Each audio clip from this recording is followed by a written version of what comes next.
American authorities temporarily closed the nation's busiest border crossing between San Diego and Tijuana yesterday as thousands of migrants from Central America waited to apply for asylum. The San Ysidro port, where more than 100,000 people cross every day, was then reopened around 6 o'clock yesterday evening.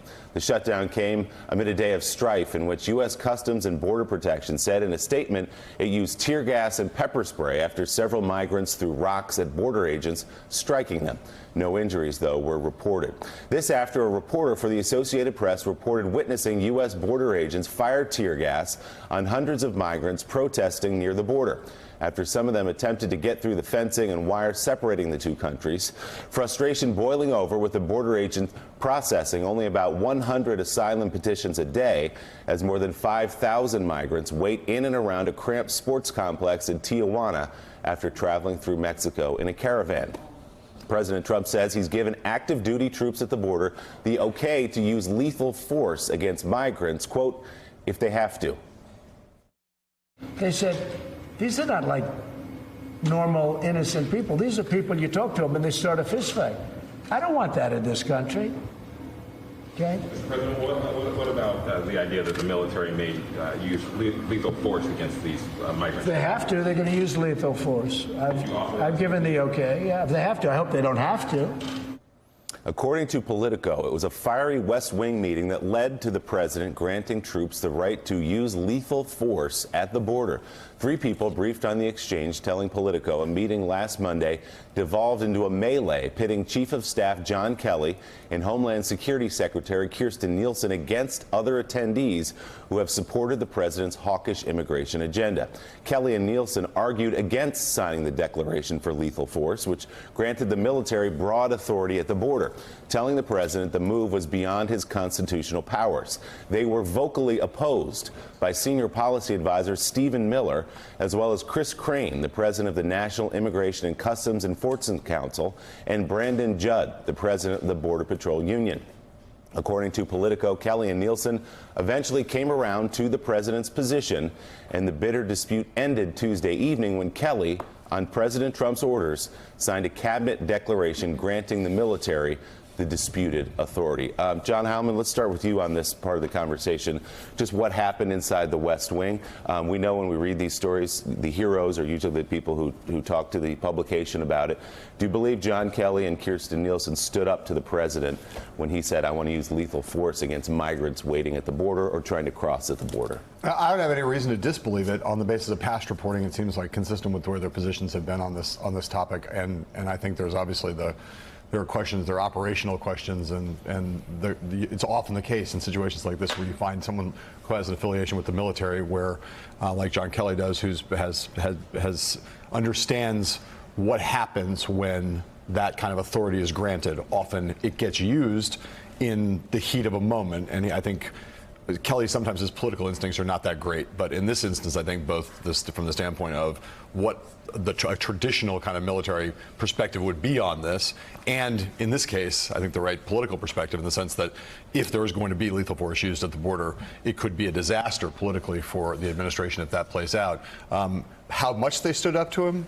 One that has no reason to. I can't speculate. I don't know the answer to that question, but it doesn't, as I say, it doesn't seem inconsistent with where they seem to have been on these debates in the past. Lauren, however they, go ahead. Sorry, it's really important because there are a lot of dangerous people with they to start fist fights. This is really important to look at the lethal force that our armed forces are going to have to use against this mom and her 2 little kids. I think it's really important that Trump initiated the lethal force against these kids. So, Lauren, you have a boiling, ugly situation at the border where the president has granted the authority to use lethal force. The Border Patrol yesterday showed willingness to use tear gas against people who were throwing rocks, allegedly, and trying to come over the border.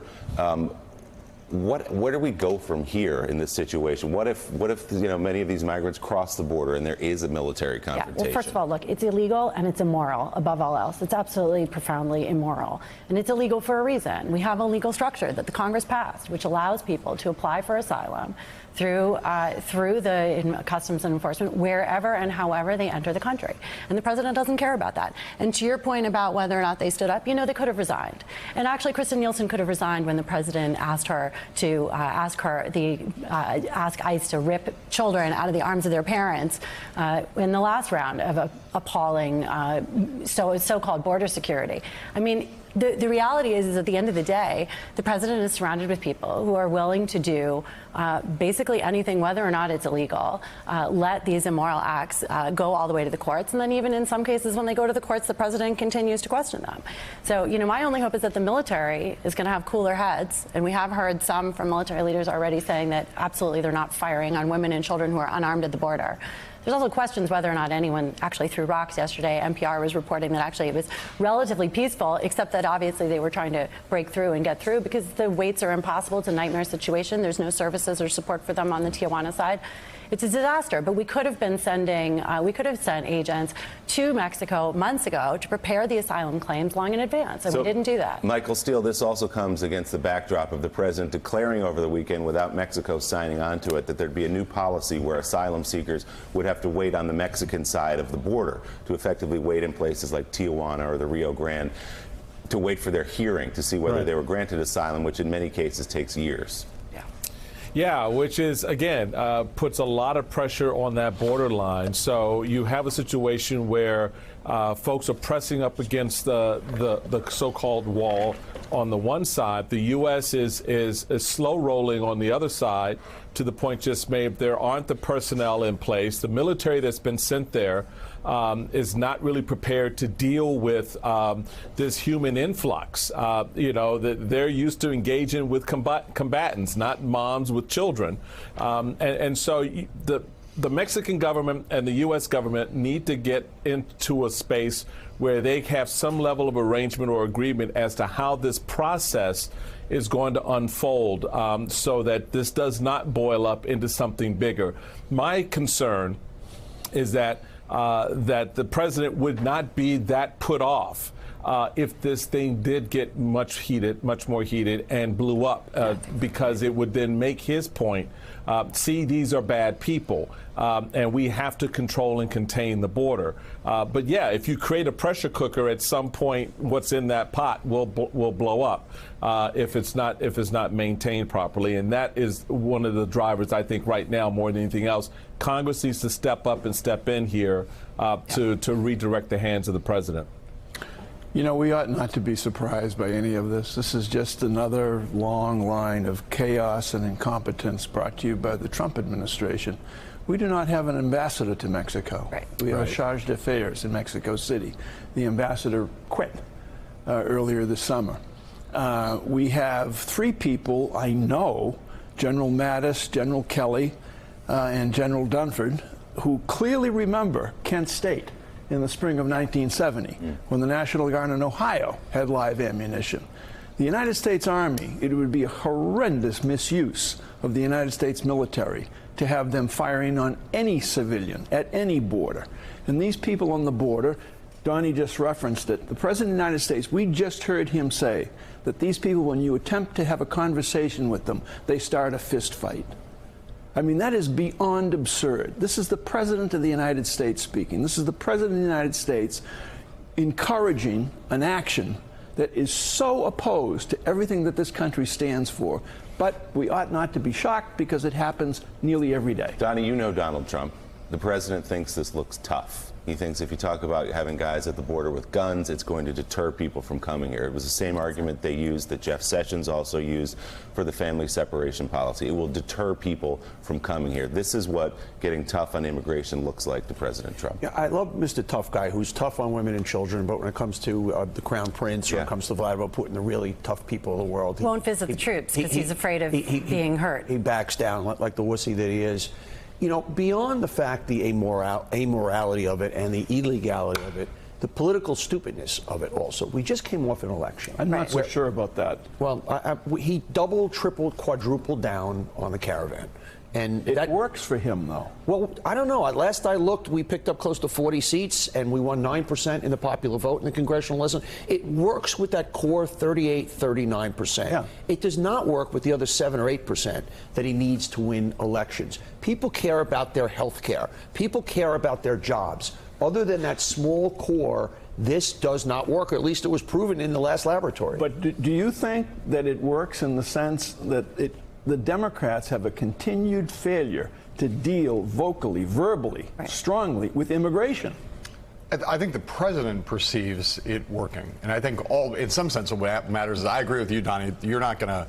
The midterm elections were a vivid demonstration of exactly how this issue works for the president. It works in the sense that it reinforces his base. It drives turnout in certain places, especially big white rural states. Doesn't help him at all in the broader swath of the country that he needs to win if he's going to get reelected as president. None of that matters, though, because all that matters is what he thinks. And I don't mean all that matters in the world, but I mean in this context. Yeah. And I think what he's trying to do, more likely, is to actually provoke a confrontation. Yeah. Because you saw, for all of us, you point to that picture right there on the front of the New York Post and say, hey, these people are not a threat. What a lot of people saw on television last night was the breach in the breach in the fence and people pouring through it. I'm not endorsing this. I'm just telling you what Donald Trump is saying. What Donald Trump is saying is that image and a lethal confrontation, he thinks that image will work for him politically. So he's happy to have a situation that's incendiary, that might lead to the juxtaposition of that image with a United States military, one of the troops having to shoot someone if he can provoke one violent confrontation in which someone who is a migrant looks as though they're engaging in violence against our troops, and that troop, he thinks that works for him. And again, I don't think it does work for him, but it doesn't matter what I think. In terms of the policy that he's going to pursue and what the manipulative, cynical political uses that it will be put towards, and potentially deadly uses it will be put towards, all that matters is what's going on in Donald Trump's head. He does not think he suffered a giant repudiation last week, and he thinks that this issue is going to continue to work for him 4 years from now. Yeah. Lauren, you mentioned John Kelly, mentioned Kirstjen Nielsen. You have to wonder where James Mattis, again, is in this. The defense secretary, the decorated general. What does he think about soldiers with live ammunition being given lethal force authority at the border? Well, my understanding is he thinks it's absolutely unacceptable and it's not going to happen. I mean, these are these moments, right, where we're seeing this just massive stress test on our democracy and a massive stress test on virtually every check and balance that we have. And, the military is one of them. We are not a military dictatorship. And the military does have a certain level of independence. He is the commander in chief. But the military also does have the authority to decide for themselves where there are moral lines that they will or won't cross.